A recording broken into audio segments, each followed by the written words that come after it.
Monsieur, bonjour. Oui, vous êtes.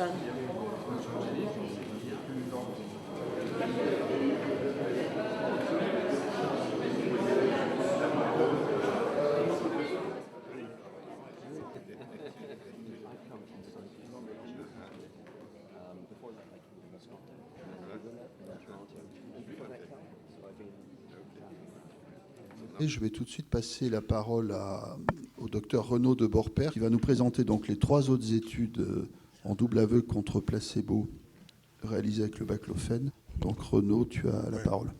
Merci Bernard. Donc, la première chose que je voudrais dire, c'est que je ne suis pas très à l'aise.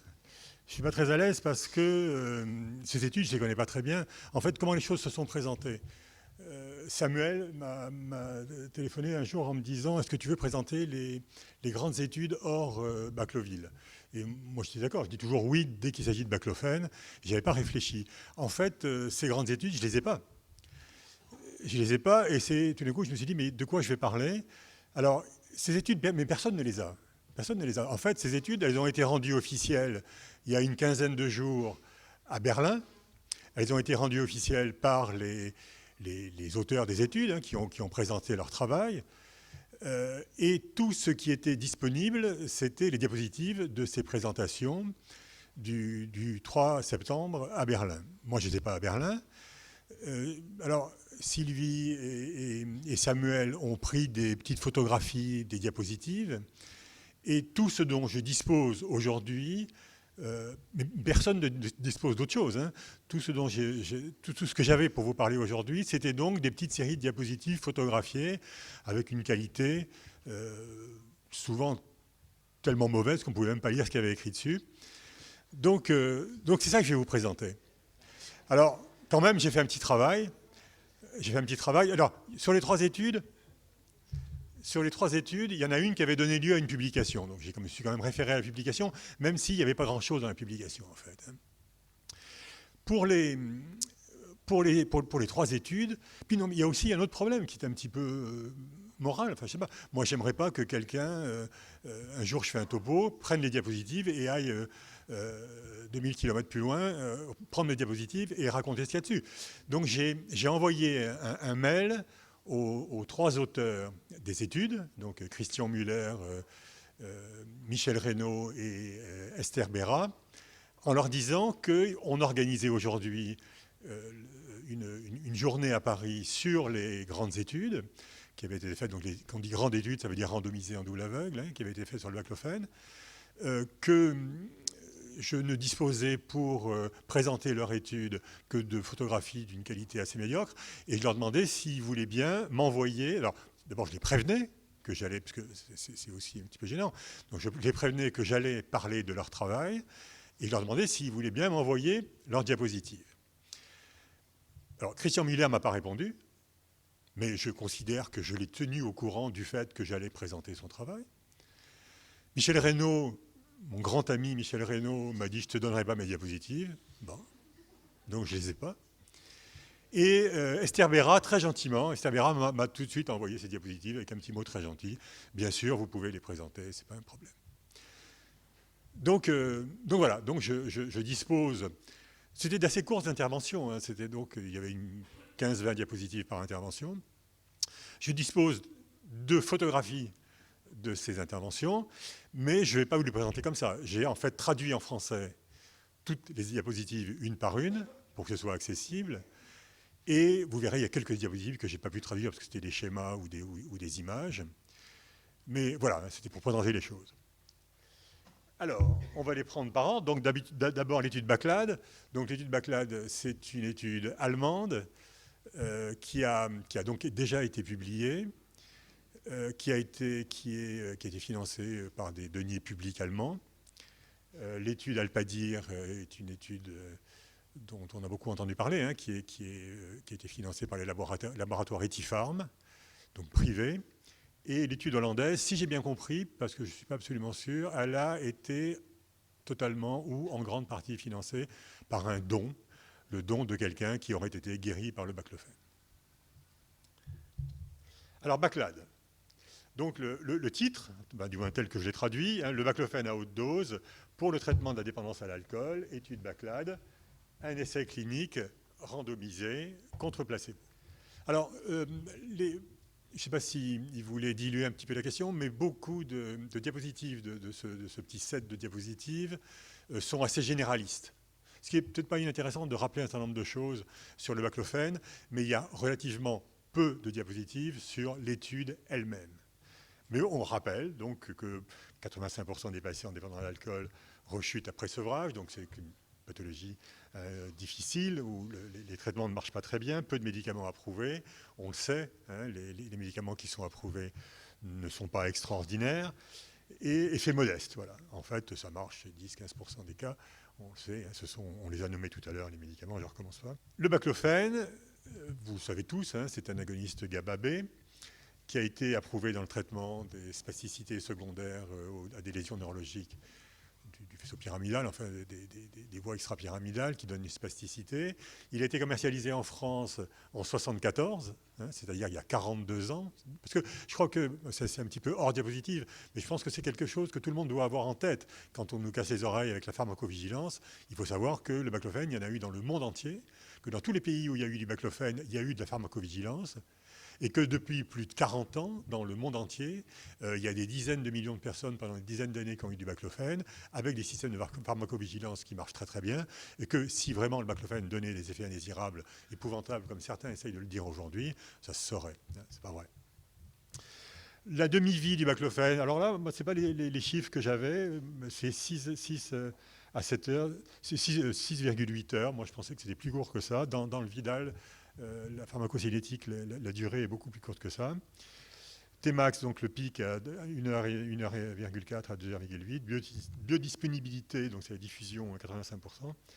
Et élimination rénale à 80%. Et je ne pense pas du tout que ce soit éliminé par le foie. Je pense que les 15-20% qui restent, c'est par les selles. En fait, il n'y a aucun métabolisme autre, enfin pas de métabolisme du baclofen dans l'organisme. Il est éliminé par le rein.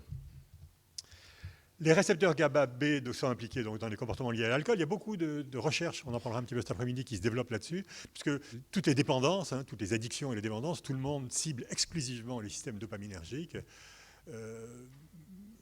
Je ne pense pas. Enfin, il y a longtemps que je ne pense pas, mais là, je suis content de voir que en fait, les GABA-B, c'est certainement situé bien ailleurs que dans les systèmes dopaminergiques. Mais là, pour les Allemands, les GABA-B sont situés dans les régions du cerveau, en particulier dopaminergiques mésolimbiques de récompense. Donc, ils pensent que le baclofen agirait dans ces structures pour produire son effet, donc en agissant sur la dopamine. Je ne suis pas sûr du tout, mais c'est l'hypothèse que développe, et qui est généralement développée d'ailleurs, concernant le mécanisme d'action du baclofen. Alors, c'est quand même intéressant de rappeler les études. Il y a eu des études randomisées en double aveugle, les fameux RCT, faits dans les règles de l'art. Depuis 2002, ce sont les Italiens qui, les premiers, ont commencé à faire des études un peu approfondies. La première étude, elle date de 2000, publiée par Addolorato, mais c'était une étude en ouvert. Ensuite sont arrivés donc les RCT, randomized, etc., et avec des études qui ont été positives pour les premières. Ce qui, rétrospectivement, est incompréhensible, je vous le dis tout de suite. 30 mg, donc pour la première étude, 2002, 39 patients, 1 mois, abstinence augmentée en durée et en nombre de sujets, significativement.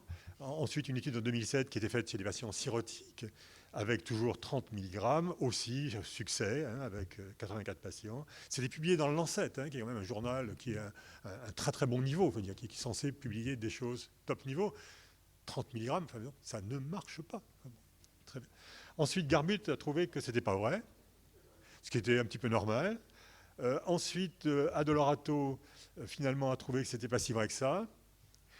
Et puis, Legio a repris les résultats d'Addolorato en disant qu'il y avait quand même des petits trucs vrais dans ce qui n'était pas vrai.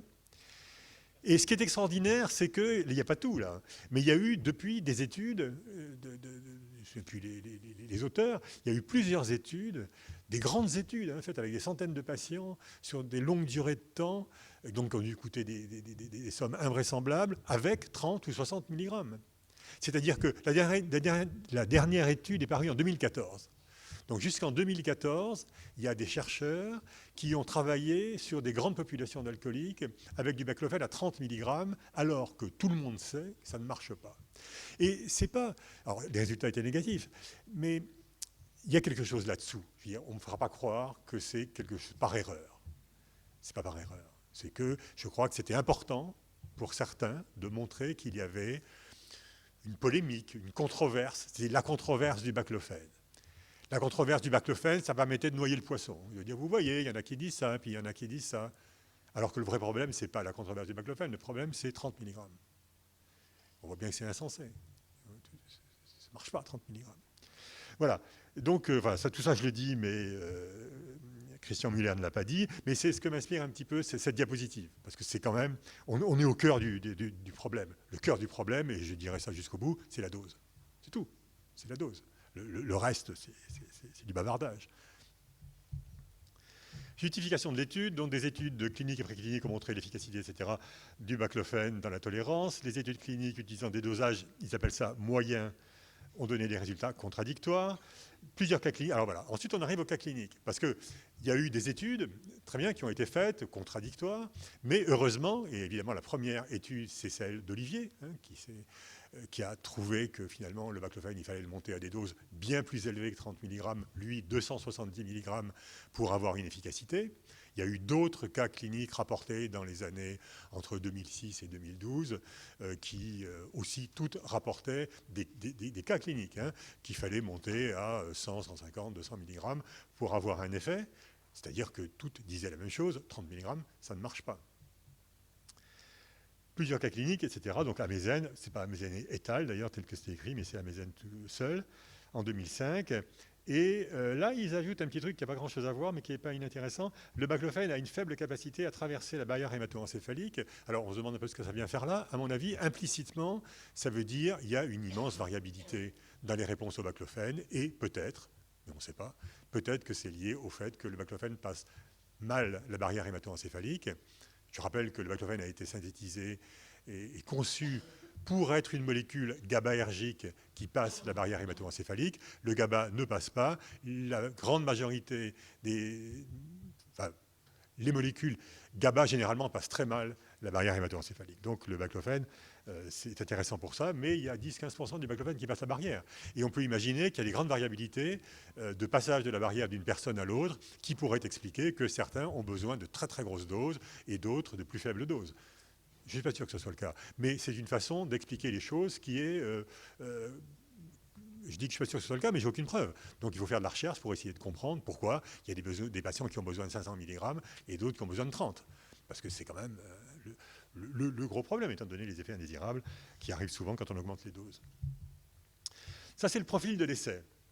Alors, ce n'est pas inintéressant.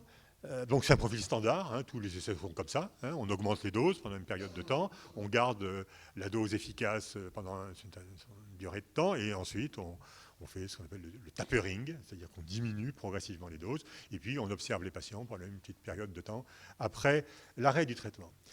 Ça c'est standard. Ce qui est assez intéressant dans ce cas particulier, c'est la phase d'augmentation. Les plus rapides d'entre vous auront vu qu'il y a quand même quelque chose de très curieux, c'est qu'ils ont mis 4 semaines, c'est-à-dire 28 jours, un mois, pour arriver à la dose de 270 mg. Et les prescripteurs de baclofène savent bien qu'on n'augmente jamais, ça veut dire un comprimé par jour, pour arriver à peu près à cette hauteur-là. Les prescripteurs de baclofène savent très bien qu'on augmente beaucoup, beaucoup plus lentement. C'est très intéressant d'ailleurs, qu'on augmente beaucoup, beaucoup plus lentement le baclofène. Pourquoi est-ce qu'on augmente beaucoup plus lentement ? Philippe a dit tout à l'heure qu'on laissait un peu libre les médecins de prescrire à la vitesse qu'ils voulaient. Généralement, tu n'as pas dit les chiffres, mais généralement, ce qu'on propose, c'est un comprimé de plus tous les 3 jours. Il y en a qui disent tous les 5 jours. Il y en a qui disent toutes les semaines. Vous voyez, on n'augmente jamais d'un comprimé par jour. Et c'est ce qu'ils ont fait. Et pourquoi est-ce qu'on n'augmente pas d'un comprimé par jour ? Peut-être parce qu'on est peureux, parce qu'on se dit que plus on va augmenter lentement, moins on aura d'effets indésirables. Et comme vous le verrez, il n'y a eu aucun effet indésirable. Donc on a augmenté très vite et ça a été aussi bien toléré que si on avait augmenté lentement. Cela dit, c'est un petit échantillon. C'est le problème de l'étude Backlad. Critères d'inclusion, exclusion, bon, il n'y a rien d'extraordinaire, c'est un petit peu comme on a vu tout à l'heure, DSM-4, 65 ans, consommation selon les critères OMS, supérieur à 21 unités. Si c'était vraiment 4 verres par jour pour les hommes, ça serait plutôt 28 que 21, mais Philippe a dit que pour certaines personnes, c'était 3 verres par jour, donc c'est très bien. Sevrage complet, donc c'est avec sevrage, c'est la différence avec Bacloville. Et puis, bon, les sevrages de 7 à 21 jours, et puis les exclusions standards, il n'y a rien de particulier. Les évaluations, donc c'est l'abstinence. En fait, bon, c'est le fait de ne pas boire. Nous, on dirait indifférence, mais très bien, c'est l'abstinence, c'est-à-dire le fait de ne pas boire pendant la phase à haute dose, donc qui est la phase, la barre supérieure qu'on a vue tout à l'heure dans le schéma. La durée de l'abstinence cumulée, alors il y a donc 2 analyses, l'abstinence pendant la durée de la haute dose et l'abstinence cumulée, c'est-à-dire dès le début de l'étude.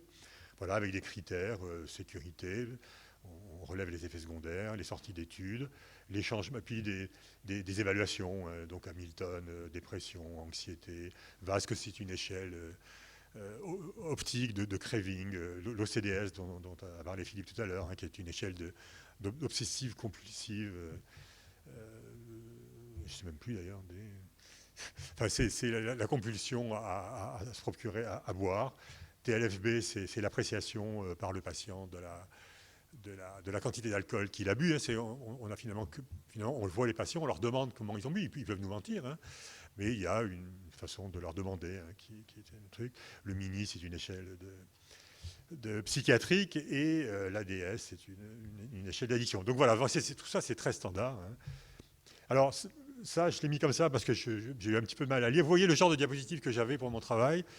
Bon, il n'y a rien de particulier dans toutes ces caractéristiques cliniques. Le seul truc qui me semblait quand même assez intéressant, c'est dans une ligne, c'est que la quantité d'alcool avant traitement.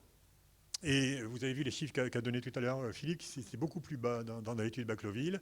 Autrement dit, c'est-à-dire des personnes qui consommaient à peu près 19 unités d'alcool, donc ou 20, c'est baclofène et placebo, près de 20 unités par jour, c'était des grands alcooliques. C'était des gens qui avaient quand même une très très grosse dépendance à l'alcool. Ce n'étaient pas des personnes à la limite de l'inclusion. Donc c'était des gens très malades. Voilà, c'est principal. Tout le reste, c'est toutes les données, l'âge, sexe, travail, etc. Ça n'a pas d'intérêt particulier dans le cadre de l'étude. C'est intéressant, mais dans ce qu'on va dire, ce n'est pas très intéressant. Il y avait aussi le flowchart.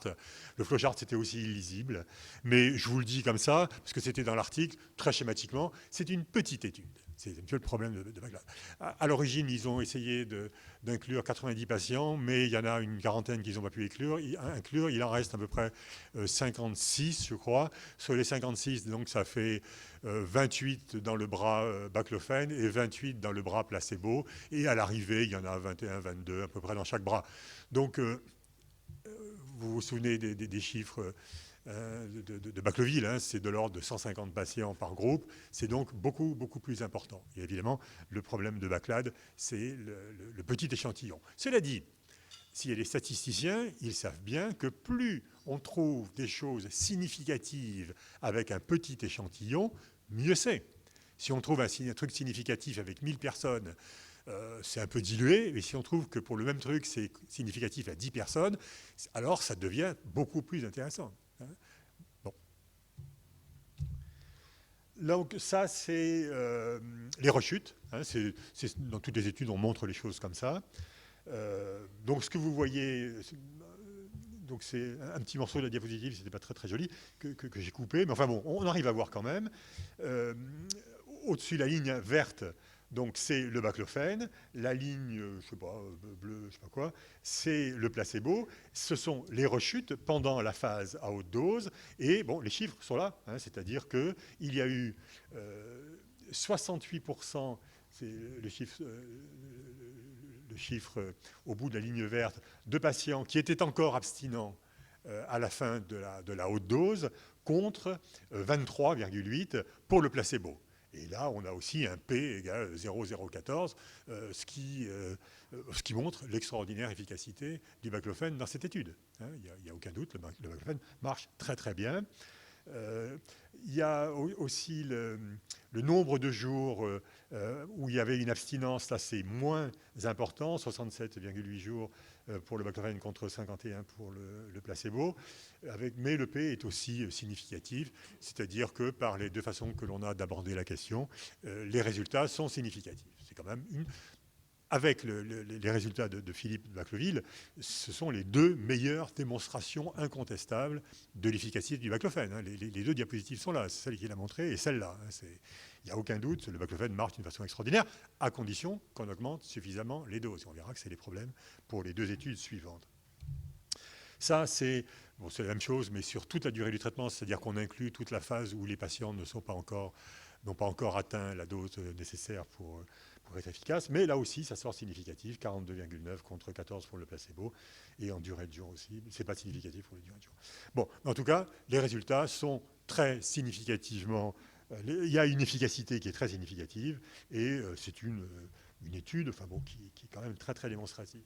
Ça, c'est la distribution des doses individuelles. En gros, vous voyez les deux barres. La barre de gauche, ce sont les patients qui sont restés abstinents et la hauteur de la barre, ce sont les doses qu'ils ont eues. Donc, vous voyez qu'on arrive à 270 mg et qu'il y a eu des patients qui ont été abstinents à partir d'environ 100 mg par jour jusqu'à 270 mg.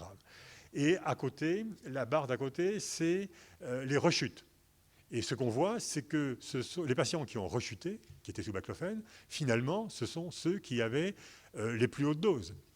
L'idée, c'est que, on sait maintenant que ce n'est pas vrai, mais ce qu'essayait de montrer, et une idée, on verra dans les études suivantes qui tournent toujours, c'est que, est-ce que le baclofène a un effet dose dépendant ? C'était une étude d'Addolorato qui avait essayé de montrer ça. Il y avait des petits éléments en faveur de ça. Et c'est une idée. Les gens disent, mais pourquoi vous montez à 300 mg ? En fait, c'est dose dépendant. Bon, plus vous montez, plus il y a d'efficacité. Mais ce n'est pas vrai. On sait très bien aujourd'hui que le baclofène n'est absolument pas dose dépendant, que l'efficacité, elle est personne par personne. Quelqu'un aura besoin de 300, quelqu'un aura besoin de 50, quelqu'un aura besoin de 500. On ne peut pas prévoir quand on voit la personne la première fois. On augmente progressivement les doses. Et ce petit schéma, qui n'est peut-être pas très clair comme ça, en fait, montre qu'effectivement, il n'y a pas d'effet dose. Que les gens, finalement, c'était les gens qui avaient des doses assez élevées qui ont rechuté. Donc, ce n'est pas parce qu'ils avaient une haute dose qu'ils étaient mieux soignés. Et puis, il y a aussi cette... Tu n'as pas donné la dose moyenne hein, pour Bacleville ? Il faut le dire. C'est combien ça ? 160 mg dans le bras placebo, et dans le bras baclofène, et 170 dans le bras placebo. C'est autour de 160. Il faut savoir que ce chiffre, 160-170, le chiffre ici de l'étude de Muller, 180, les études prospectives, parce qu'on ne parle jamais des études prospectives, mais quand même, les études prospectives, c'est bien. Ce sont des gens qui ont été suivis individuellement pendant des mois, des années souvent. On arrive à se faire des idées quand même tout à fait extraordinaires avec les études prospectives. Elles trouvent pareil. Hein, mon étude, moi j'avais 160, 150, 160. Je crois que toi tu avais 170. Bon, toutes les études prospectives montrent ces chiffres-là. Mais c'est très important. Ça veut dire que quand on donne un traitement par le baclofène, il faut monter les doses jusqu'à ce que les patients soient indifférents à l'alcool, et que si on ne monte pas les doses, une grande partie des patients va nous échapper. C'est-à-dire que si on s'arrête à 120 mg, alors que les 3/4 des patients ont besoin de plus de 120 mg, l'étude, elle ne vaut rien. Ce n'est pas la peine de donner 120 mg à un patient qui en a besoin de 180 ou de 200. 180, ça veut dire que il y avait autant de patients qui ont eu besoin de plus que 180 que de moins. Ce qui veut dire d'ailleurs que s'ils étaient montés au-delà de 180, non, au-delà de 270, ils auraient probablement eu plus de guérison. Moi, j'ai publié un papier où je montrais qu'il y avait 24% des patients que j'avais soignés sur des années qui avaient besoin d'une dose de 300 mg ou plus. 24%. C'est-à-dire qu'il faut monter les doses. Je dis ça pour les études suivantes, qui ont souvent très bien faites, mais les doses sont trop faibles, donc ça n'a aucun sens. pour qu'une étude ait un sens, il faut donner la dose qui va marcher. Si vous faites une étude en donnant une dose qui ne marche pas, ça ne sert à rien. Ça ne sert absolument à rien. Et ce qui a vraiment, et je reviens quand même sur l'étude de Lorato parce que ça m'obsède. C'est quand même hallucinant de penser qu'il a trouvé des résultats significatifs avec des études avec 80 patients à 30 mg. C'est incompréhensible. Les effets indésirables, bon, je ne vais pas revenir beaucoup dessus, sauf pour dire quand même, c'est un peu curieux, quand on voit les effets indésirables partout, on les connaît, hein, la fatigue d'abord, tout le monde sait que ça fatigue, vertige, insomnie, etc. Le seul truc significatif qui s'est trouvé entre placebo et baclofène, c'est le coup de froid. Et je dois dire que j'ai jamais vu ça. Je ne sais pas très bien. Les infections et le coup de froid, c'est la seule, alors 11 chez le placebo et 1 chez le baclofène. Il y a dû y avoir une épidémie de grippe chez les placebos, enfin je ne sais pas. Le baclofène protège contre la grippe. Ou alors le baclofène protège contre la grippe, ouais, c'est peut-être ça. Enfin voilà. Sinon, il n'y avait rien.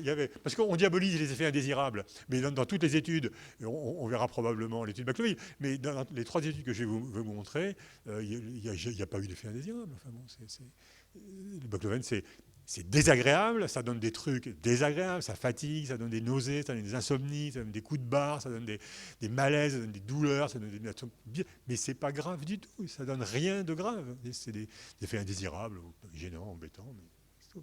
Voilà, il n'y a pas plus d'anxieux ou de déprimés dans le groupe baclofène, etc. Donc voilà pour les effets indésirables, mais bon, il n'y a pas grand-chose de particulier à en dire. Alors, je ne sais pas pourquoi ils se sont sentis obligés, au milieu du diaporama, de mettre quelques images de cerveau. Moi, j'aime beaucoup. Hein, mais je voulais... Donc ça, c'est les photos. Hein, c'est des photos qui avaient été prises. Alors, le baclofène, il considère que c'est pavlovien. Hein, c'est-à-dire que là, il y a une petite...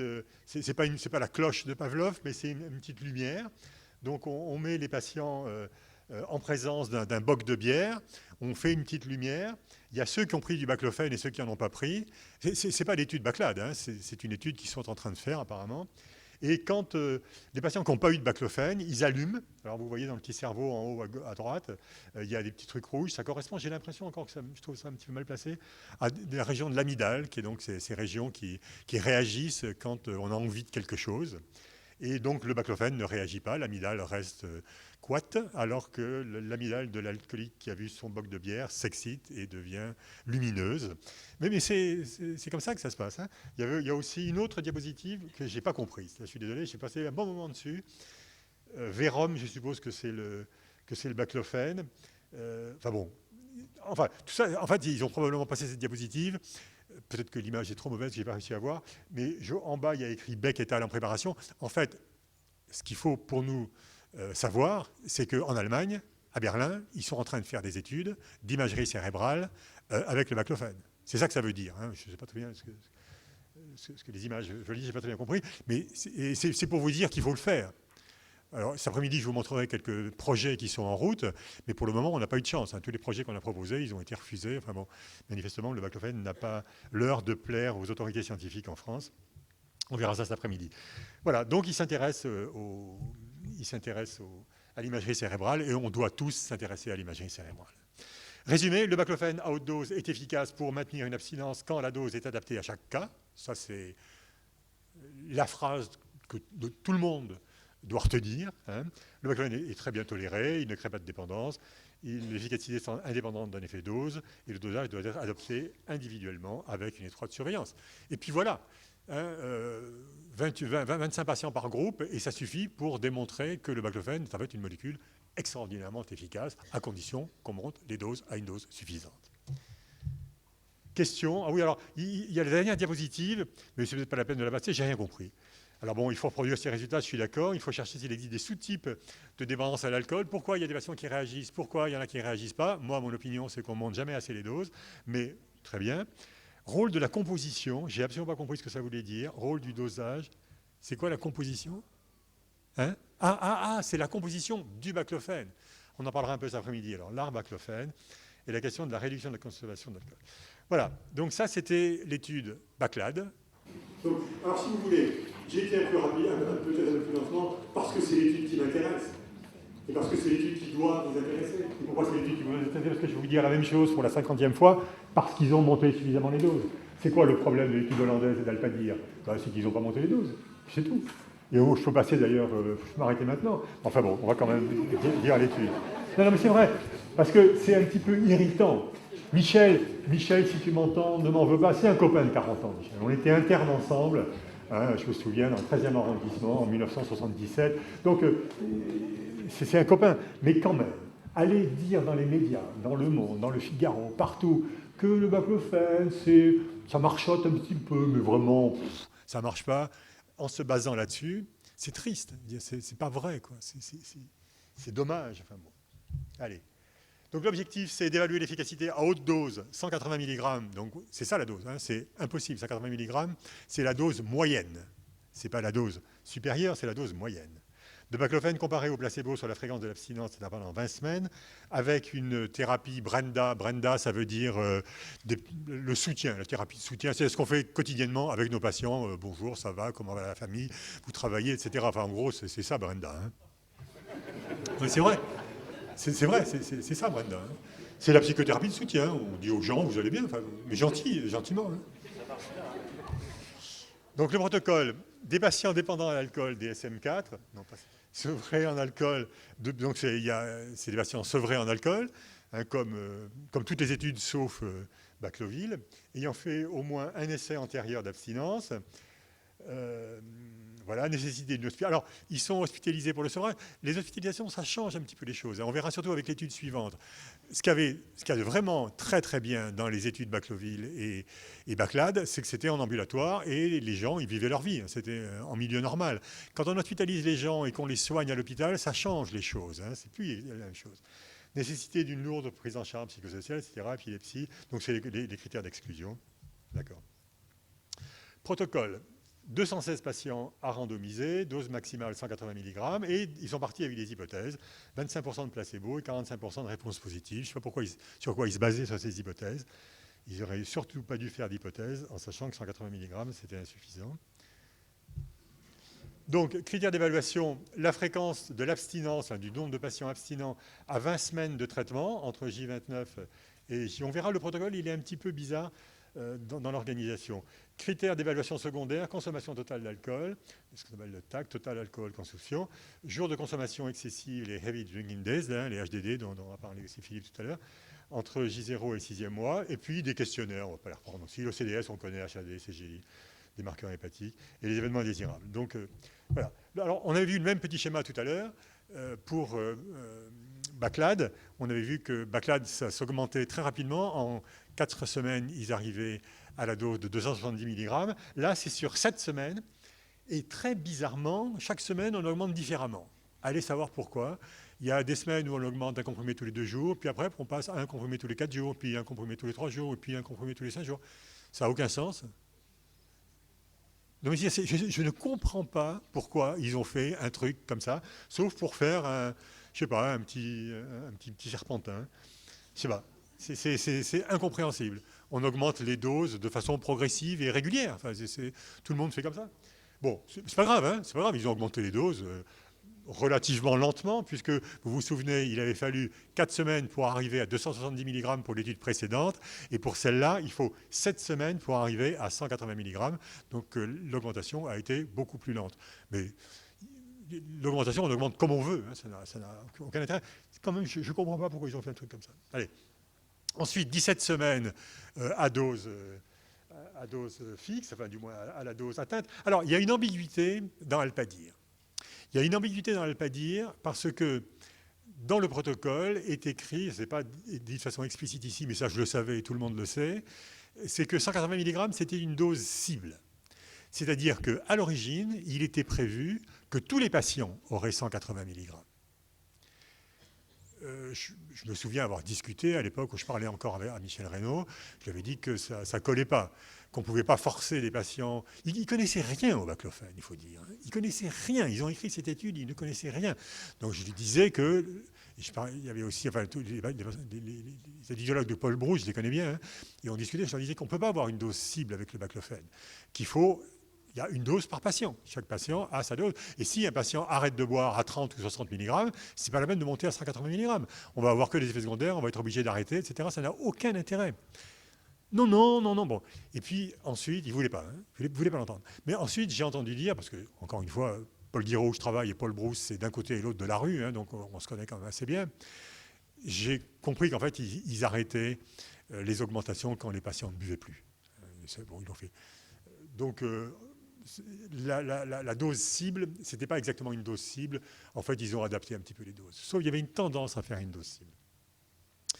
Donc voilà, donc ils ont augmenté à 180. Alors, ils ont fait un espèce de truc qui s'appelle la grace period, qui est un truc assez, pas inintéressant, qui consiste à exclure des analyses des résultats les patients qui, pendant une certaine période qui reste à définir, là, c'est pendant 4 semaines, hein, il y a eu 4 semaines de grace period, pendant lesquelles, jusqu'à 90 mg, si les patients ne prenaient pas leur traitement ou étaient extrêmement intolérants ou sortaient de l'étude pour une raison ou pour une autre, ils n'étaient pas inclus dans l'analyse des résultats. C'est autorisé. Hein, c'est autorisé. Donc, ils ont fait... Ah, non. Non ? Non. Enfin bon, eux, on considérait que c'était autorisé parce que... Non. Comment ? Non, ça introduit un biais systématique, non. Enfin, bon, je ne vais pas défendre Michel Reynaud, hein, vous ne me faites pas dire ça. Mais je crois, par la culture médiocre que j'ai sur le sujet, que c'est toléré quand c'est dit. Non. Non. Bon. Non. Non. Alors... Par des comparables qui sont inclus au début et on les prend tous à ce moment-là. Quand même. Alors, si ça vous... On peut parler à la fin de la session ? J'ai des références, hein, parce que c'est un truc de la FDA. C'est la FDA qui a sorti les grace periods. Hein, et c'est sûr, et j'ai des références là-dessus. Ils ne l'ont pas inventé, ça. Hein. Enfin bon, c'est autre sujet. Cela dit, donc l'analyse des résultats va se faire sur une phase de 20 semaines entre la 4e semaine et donc la 17 plus 4, 21e. Hein, d'accord ? Pourquoi c'est 20 ? Ça devrait être 21 ? Non, c'est plus 3, pardon. C'est 17 plus 3, 20 semaines. Voilà. Il y a l'arrêt qui est assez rapide. Hein. Souvent, on arrête plus lentement. Et il y a eu un petit défaut de suivi après. Il y a eu une phase de suivi, mais généralement, je crois que les patients n'ont pas été suivis. Parce que quand ils... Enfin bon, entre nous, vous ne le dites pas à Michel Reynaud. Hein. Quand ils terminaient l'étude, on leur disait « Au revoir, monsieur ». Ou madame, et les gens ils traversaient la rue et ils venaient chez moi en disant bon là ils m'ont arrêté, vous voulez pas me donner du baclofène ? Et je leur donnais du baclofène. Voilà, à quelques patients, hein, pas beaucoup, mais c'est vrai qu'il y en a qui ont fait ça. Ne dis pas Michel. Allez, population de patients. Donc, alors, on retrouve vos chiffres. Peut-être que d'ailleurs, vous verrez, je me suis trompé, parce que la SAF, la FAS, je ne savais pas très bien ce que c'était. Je crois que SAF, ça veut dire Self-Adjusting File, FAS, Full Action Set, mais je ne suis pas absolument sûr. En tout cas, c'est un petit peu des chipotages statistiques qui montrent qu'il y a l'intention de traiter et qu'ensuite, on en enlève quelques-uns pour diverses raisons. Qui ont reçu moins d'une dose, qui sont sortis de l'étude, la grace period, etc. Bon, pour arriver à 142, 137, ou du moins, ils ont utilisé généralement la FAS, 155 traités, 155 placebo. Il y a eu des sorties prématurées. Bon, c'est pas très passionnant hein, en tout, mais c'est quand même pour montrer qu'il y a quand même pas mal de patients qui sont sortis à cause du consentement retiré, de l'absence d'efficacité, des effets indésirables, perdu de vue, non-observant, etc. Une grossesse. Baclofène et placebo, il n'y a pas de différence. Hein, il n'y a rien de particulier qui pourrait retenir l'attention. Mais c'est comme dans toutes les études. Hein. Dans Bacloville, il y a eu plein de gens qui sont sortis. Dans toutes les études, il y a des patients qui sortent. Hein. Et l'absence d'efficacité, c'est déjà un résultat. Je suis d'accord avec vous. Ils auraient pu tortiller leurs résultats comme ils voulaient. De toute façon, ce n'est pas efficace. Mais c'est vrai qu'ils ont fait des subtilités statistiques qui, moi, je ne suis pas statisticien, mais moi, oui. C'est un petit peu compliqué. Après, on verra, il y a d'autres choses. Filmez-la, hein, filmez-la. Ça lui fait plaisir. D'accord. Donc, les données démographiques, il n'y a rien de particulier. Hein. Placebo et baclofène, c'est pareil, durée de la dépendance, durée du sevrage. Donc, on va aller plus vite. Consommation basale d'alcool, c'est assez faible comparativement à ce qu'on a vu avec Bacloville et avec Baclad. On avait vu tout à l'heure hein, que c'était des patients qui buvaient près de 200 grammes par jour d'alcool. Là, c'est beaucoup plus bas, hein, 104, 101, et les femmes 68. Donc, c'est un échantillon où c'était des petits buveurs, globalement. Hein, c'était des gens qui ne buvaient pas beaucoup. Vous verrez la conclusion, ils disent que ce doit être des gros buveurs chez lesquels le baclofène marche. Hein. D'accord, donc c'est des petits buveurs. Bon, sinon, il n'y a rien d'extraordinaire. Il y a donc ces critères, fameux critères OMS, hein, les faibles risques. Alors, c'est quand même... c'est quand même curieux d'inclure dans une étude des patients à faible risque, puisque ce qu'on cherche à obtenir, c'est le faible risque. Ça aussi, c'est une des curiosités de l'étude. Bon, c'est pas beaucoup, hein, 13-15%, mais c'est quand même curieux d'inclure des patients guéris. Enfin, en gros, c'est ça. Parce que quand on ajoute les risques modérés et les faibles risques, on arrive à 30%. Enfin, ça fait quand même pratiquement un tiers des patients qui sont quasiment pas malades. Donc c'est quand même un petit peu ennuyeux pour une étude où on veut étudier l'efficacité d'un traitement. Excusez-moi, je vais vous dire pourquoi j'avais quitté la salle, parce que je trouve que le professeur Jory a présenté son étude de façon admirablement rationnelle et dépassionnée. Ouais. Et je trouve que ce n'est pas votre cas. Non, c'est pas mon cas. C'est pas un scoop. Hein. Moi j'aime l'objectivité. Parce que c'est pas objectif, ça ? Les commentaires que vous faites. Désolé, il faut que j'aille vite, je fais plus de commentaires. C'est quoi l'échelle OMS? L'échelle OMS, c'est ce dont on a parlé précédemment. Hein, c'est-à-dire qu'on a le droit de boire un homme jusqu'à 4 verres, une femme jusqu'à 2 verres par jour, pour être à faible risque. À risque moyen, une femme de 4 à 6 verres, un homme de 6 à 8 verres, 4 à 6 verres, pardon, et une femme de 2 à 4 verres. C'est la dose, c'est en grammes. Et au-delà de 6 verres pour un homme et de 4 verres pour une femme, on est à risque élevé. Pardon ? L'OMS n'a jamais dit ça, mais ça ne fait rien. Ah si, c'est les critères de l'OMS. Hein. Enfin, c'est les critères. Ce sont les données de l'OMS sur faible risque, moyen risque, haut risque. Ça, la plupart des études se font en utilisant. D'accord. Voilà. Donc des hauts risques. En tout, il y avait 68,4% pour les baclofènes et 70% pour les placebos. Ils ont séparé moyennement haut risque et très haut risque, mais je ne connais pas très bien leurs critères. En fait, bon, de toute façon, ça n'a pas beaucoup d'incidence. Posologie, donc baclofène, ils sont arrivés jusqu'à 153 en moyenne, 172 sur le placebo, donc ils ont tendu à aller jusqu'à 180 mg. Il y a 65% des patients qui ont atteint 180 mg, ce qui veut dire que 65%, à mon avis, auraient eu besoin de plus. C'est ça qui est important, hein, c'est ce chiffre. 65% des patients auraient très probablement eu besoin de plus que 180 mg. Et ça explique que ça ne peut pas marcher. Hein. Voilà, posologie, 86, 80, etc. Résultat en termes d'efficacité, traitement de données manquantes. Alors là aussi, il y a des trucs statistiques. La dame en blanc pourra peut-être m'expliquer. Moi, je ne comprends pas grand-chose. Il y a les imputations multiples, l'évaluation plus plausible, les pires cas, l'analyse principale. Bon, c'est dans l'analyse principale. Ils utilisent la face pour l'analyse. Alors, abstinence au cours des 20 semaines. Bon, on va aller vite, hein, je crois qu'il faut aller vite. En gros, ce qui compte, ce sont les chiffres sur la droite. 0,6, 0,3, 0,6, 0,6, ça veut dire que ce n'est pas significatif, hein, qu'il n'y a absolument rien de significatif, que telle que l'étude a été faite, ça ne marche pas. Il n'y a aucun doute, ça ne marche pas. Consommation d'alcool à partir de J0, là aussi, les baclofènes, en termes de consommation, ont été à moins 55 grammes par jour de diminution et les placebos à moins 44 grammes et ça ne sort pas statistiquement, donc il n'y a pas de différence significative. Ensuite, les HDD, il n'y avait pas beaucoup d'HDD, hein, vu comment ils buvaient, mais bon, très bien, ce n'est pas significatif non plus. Il y a un truc significatif qui est quand même très intéressant.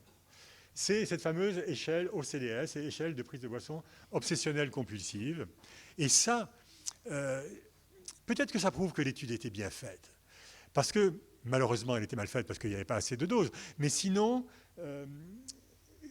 nous qui avons la plupart des gens ici qui ont l'habitude de prescrire de baclofène, on voit souvent qu'avant que les gens arrêtent de boire, il y a une période pendant laquelle ils boivent moins. Ils ont moins envie de boire, même s'ils continuent à boire, même s'ils continuent à boire d'une façon excessive. Ils boivent 200 grammes par jour. Quand ça commence à marcher, ils boivent 180, 150. Et ils disent, ouais, je sens un petit truc, j'ai un petit peu moins envie. Et c'est ça sort là. C'est-à-dire que l'échelle d'obsession de consommer de l'alcool est significativement améliorée, même quand on monte à des doses qui sont insuffisantes. Hein, je trouve ça très intéressant. Et c'est le seul résultat positif de l'étude. Hein. C'est le seul résultat positif et ce n'est pas inintéressant. Ensuite, ils refont des analyses post-hoc uniquement sur le groupe à haut risque. Donc, on ne va pas... Très bien, on va aller vite. Ce n'est pas significatif, c'est pas significatif. Et c'est significatif aussi avec cette échelle OCDS. Donc, à haute dose aussi. la compulsion à boire à haute dose, c'est-à-dire à des doses insuffisantes, mais avant 180 mg, la compulsion à boire a quand même significativement diminué, ce qui est, je crois, très intéressant. Voilà, on peut aller vite sur le reste. Sécurité, effet indésirable, au moins un effet indésirable, c'est-à-dire 96% d'effets indésirables avec le baclofène, 91, presque 92 avec le placebo. Donc, rien. Bon, somnolence, c'est un peu plus proche de ce qu'on connaît, sauf que moi, avec le baclofène, j'ai beaucoup plus que 43% de somnolence, asthénie, vertige, trouble du sommeil. C'est ce qu'on connaît. Hein. Il n'y a pas de différence significative avec le placebo, un peu plus de somnolence, mais sinon, il y a un peu plus de spasme musculaire. Mais en fait, il n'y a absolument rien de particulier à retenir. C'est ce qu'on sait tous. Voilà. Ensuite, ils ont fait quelques diapositives. Que peut-on conclure? Le baclofène n'est pas supérieur au placebo, à la dose cible 180 mg, on s'en doutait. Bien sûr que ça ne marche pas. Mais bien sûr que ça ne marche pas. Avec un effet placebo qui monte à 20-30% et une dose qui est à la moitié de la dose qui devrait être utilisée, ça ne marche pas. Les résultats sont loin de l'hypothèse, bon, tant pis. Dans ce contexte médiatique français, celui de la RTU, on passe probablement de l'attente d'une abstinence à celle d'une réduction de la consommation. Ça ne veut rien dire. Et ensuite, réduction de la consommation d'alcool. Donc, observé donc, dans les deux groupes, hein, comme on l'a dit, hein, moins 55, moins 89 chez les hauts risques, etc. Mais il n'y a rien de significatif, chez les HDD non plus. Voilà. Point à discuter. Posologie, une réponse clinique. Oui, c'est un peu tordu ça. Une réponse clinique maximale et stable est observée dès la fin du premier mois de traitement dans les deux groupes. Doit-on faire discuter le concept de haute dose? Le concept de haute dose pris un petit peu à l'envers, hein, de montrer qu'en fait, dans les deux groupes, ils sont arrivés à 180 mg et que finalement, il n'y a pas de différence. Est-ce que c'est intéressant? Non. Enfin, ce qu'il faudrait dire, c'est qu'ils ont donné des doses insuffisantes. L'effet anti-craving, etc., sécurité. Bon, voilà. Donc ça, c'était pour... Alors, désolé de ne pas être... comment il a dit, de parler sérieusement comme Michel Reynaud, de ne pas être objectif. Mais je suis désolé, je suis parfaitement objectif. L'étude hollandaise. Donc, efficacité et sécurité du baclofène à haute dose dans le traitement de la dépendance à l'alcool. Donc, Esther Vera et plein d'autres personnes, hein, Amsterdam. Alors, tester l'efficacité et la sécurité du baclofène à haute dose, rechercher l'existence d'une relation dose-réponse. Elle est toujours là, la relation dose-réponse. Hein. Depuis l'étude de Dolorato dont je vous ai parlé, ils se demandent tous pourquoi on donne des hautes et faibles doses. Est-ce que c'est une question de dose-réponse? Et la réponse, évidemment, c'est non. Rechercher l'existence d'une relation, etc. Donc, design de l'étude, bon, elle est assez standard aussi. Hein. Alors, elle est assez standard, sauf une chose, c'est que l'étude, à quasiment 80%, a été faite en intra-hospitalier. Et on verra, c'est le gros problème, c'est le second gros problème de cette étude, c'est que les patients ont été coucounés, pris en charge d'une façon telle que rien que la prise en charge institutionnelle et psychothérapique peut expliquer l'efficacité du traitement. Et que donc, dans ces conditions, comparer du baclofène à une telle... Quand on a un patient hospitalisé, c'est rare qu'il boive du matin au soir. C'est même pas possible. Donc, on ne peut pas comparer le baclofène à un placebo dans une structure où, en fait, les gens n'ont aucune raison de boire. C'est un petit peu ça le problème.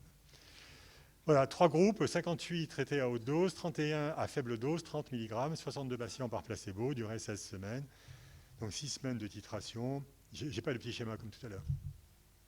Critères d'inclusion, il n'y a rien de particulier. Ils ont été sevrés, 14 unités, au moins pour les hommes, 21 pour les femmes, 21 pour les hommes, c'est ce qu'on a dit tout à l'heure. Il y a une personne ressource, ce qui est un truc un petit peu atypique et très à la mode. La personne ressource, c'est la personne référente. Ça veut bien dire que c'est intra-hospitalier, hein, tout ça se passe. Bon, d'exclusion, on ne va pas revenir là-dessus. Conduite du traitement, des comprimés, augmentation de 30 mg par semaine, c'est ce qu'on fait généralement, hein, c'est l'augmentation standard. Et puis l'augmentation jusqu'à 150 mg. Donc on a vu tout à l'heure que 180 c'était quand même bien insuffisant, là c'est 150. Et donc c'est pas possible hein, de faire une étude à 150. Je suis désolé, mais c'est pas possible. Double aveugle. Alors, il y a énormément de psychothérapie associée. Donc, ils ont des sessions de thérapie cognitivo-comportementale, enfin, sans arrêt. Comment vous voulez comparer le baclofène à un placebo alors qu'il y a une prise en charge institutionnelle et psychothérapique intensive? C'est pas possible. C'est pas possible. Il ne peut pas sortir, le baclofène, et avec des doses insuffisantes. Donc, programme thérapeutique, machin, cognitivo-comportemental, 4 à 6 semaines, suivi des sessions hebdomadaires, thérapie de groupe. Et pour les ambulatoires, mais il y en a beaucoup moins, sessions hebdomadaires de thérapie de groupe, psychothérapie individuelle, screening, évaluation, etc. 6 consultations, 5 consultations, levée de l'aveugle, évaluation, donc là aussi, c'est un petit peu les mêmes choses, toujours. Les audits, les trucs, le TLFB qu'on a vu tout à l'heure, l'OCDS. Enfin, c'est intéressant. Oui, la concentration d'alcool dans la laine. Ouais. On ne le fait pas beaucoup, mais c'est pas mal à faire. Ouais. Tu m'as dit un jour que tu avais un nez qui suffisait pour savoir si un patient buvait encore ou ne buvait plus. Ouais. Pas la quantité. Encore que tu peux peut-être travailler le truc. Voilà. Non, c'est vrai. Donc, effet indésirable, craving. Bon, il n'y a rien de particulier de plus que dans les autres études. Mesures principales, le délai avant la rechute, et les mesures secondaires, les pourcentages. Les données démographiques aussi, il n'y a absolument rien de particulier. Les groupes, les grammes, 141 grammes, 147 grammes, c'est quand même plus élevé que dans l'étude Alpadir, et plutôt de l'ordre de l'étude Bacloville, nettement moins élevé que dans l'étude Baclade. Hein. C'est important, hein, ça veut dire que c'était des bons buveurs quand même. Hein. C'était des gens qui avaient une dépendance à l'alcool assez forte. Bonne observance du traitement, dose moyenne de baclofène 94 mg. Je vous rappelle donc que c'est la moyenne normalement c'est 180 mg, donc ça n'a pas de sens.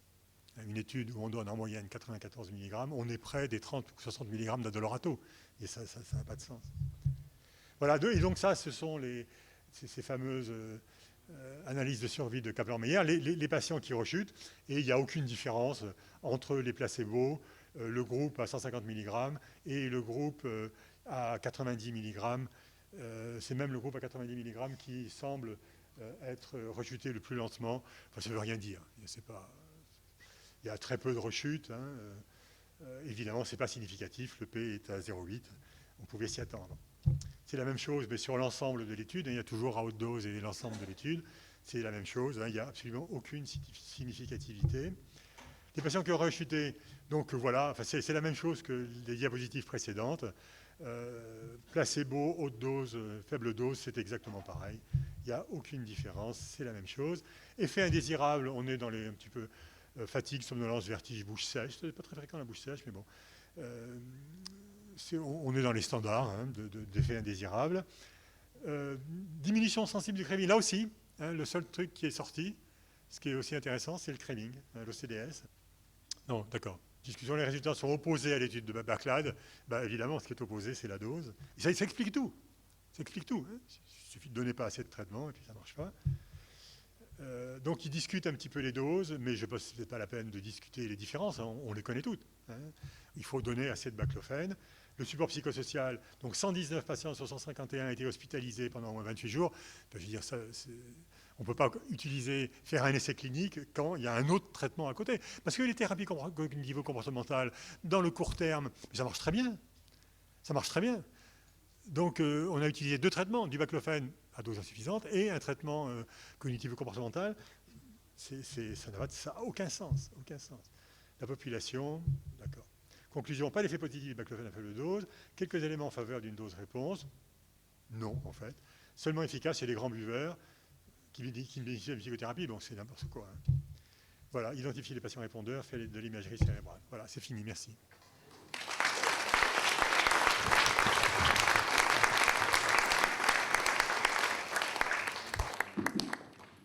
Bien, merci beaucoup Renaud de cette présentation parfaitement objective, comme tout le monde a pu le remarquer. Alors je vais tout de suite laisser la parole au professeur Jory avant que vous puissiez poser des questions pour qu'il nous livre ses commentaires sur les 3 autres études. Oui, en fait, je voulais dire qu'après la présentation de ces 4 études à Berlin, on s'est réunis, les quatre équipes, on s'est réunis pour discuter parce qu'en fait, les Hollandais avaient un protocole nouveau à nous proposer et donc ils nous ont demandé de venir discuter de ce nouveau protocole pour faire suite à leur échec de cette étude. Et on a beaucoup parlé donc de Bacleville parce qu'ils ont été assez surpris de la façon dont ça a été fait et on a modifié beaucoup leur protocole qui était prévu, on a travaillé pour ça. Et donc, on va faire une nouvelle étude. Donc, a priori, c'est les 4 équipes, avec comme objectif principal la réduction des risques. Et ça, c'est un paradigme complètement nouveau pour les Hollandais et les Allemands. Pour eux, ce n'était pas du tout à l'ordre du jour. C'était encore le premier critère principal, c'était encore l'abstinence après sevrage. Et j'aurais dit, moi, je ne participe pas du tout à une étude comme ça, parce que je pense que c'est dépassé, qu'on ne trouvera rien, que ça n'a aucun intérêt, qu'il faut aller sur la réduction des risques. Les patients qui sont en souffrance, il faut les aider, et je pense qu'on peut leur proposer une réduction des risques, comme l'a dit M. Sicard, mais bon, la HAS était retirée quand même par rapport aux conclusions de la réduction des risques. C'est quelque chose sur lequel on travaille, moi depuis la buprenorphine, et je connais, on en a parlé, je crois que c'est quelque chose ça fait 20 ans qu'on parle de réduction des risques et de limitation des dégâts, et c'est quelque chose qui n'est pas du tout dans les mœurs dans certains pays. Ça commence en France, quand même, en partie. On voit bien les statistiques de la SFA sur l'abstinence. Les statistiques de la SFA, il y a quelques années, c'était 80% de membres qui étaient pour l'abstinence et 20% qui envisageaient la réduction des risques. Je crois qu'on est passé à 40% d'abstinence, et je ne sais plus quels sont les chiffres actuels, mais ça a beaucoup évolué dans la mentalité des alcoologues français.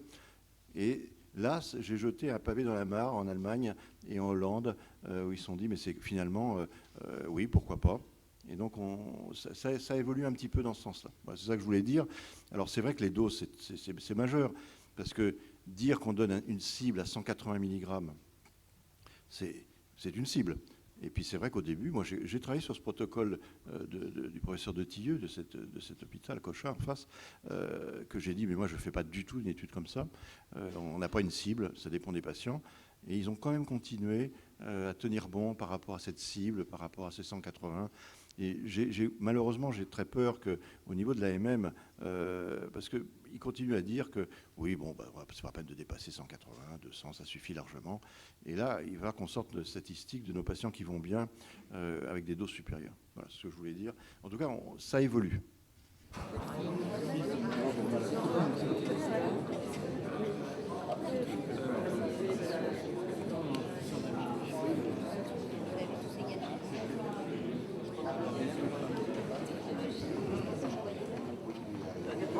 So the problem that I've got research for those is that all those patients are on